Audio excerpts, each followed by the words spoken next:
Welcome to our channel. Today we how to set up Meta Quest 2 Guardian settings, beginner guide step by step clearly. Put on your Meta Quest 2 headset.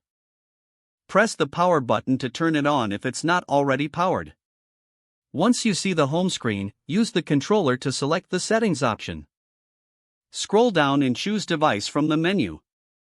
In the device settings, look for Guardian and select it. You will see options for setting up your Guardian boundary. Choose Create Boundaries or Set up Guardian to begin. Follow the prompts to make sure your play area is clear of obstacles. When you're ready, select Next to start defining your boundary. Stand in the center of your play area. With your controller, outline the perimeter of your available space.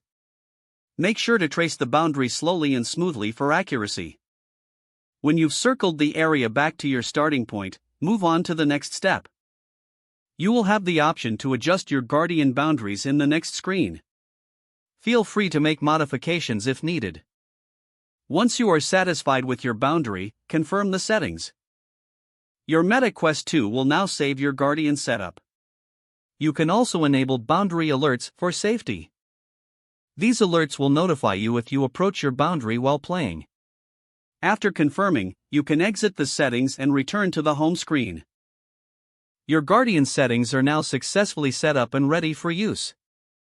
Enjoy your VR experience with an added layer of safety. If the page does not load, refresh the browser or try again in a private or incognito window. Make sure you are using the correct email address, then retype it carefully to avoid small typos. If your password is not accepted, use the reset option and create a new strong password you can remember. Check your spam folder for verification or security emails, then complete any requested confirmation. Enable two-factor authentication if available to improve account security and reduce unauthorized access risk. After signing in, review your profile details so your contact information and settings are accurate and current. Don't forget to like this video and subscribe to our channel for more step-by-step tech guides.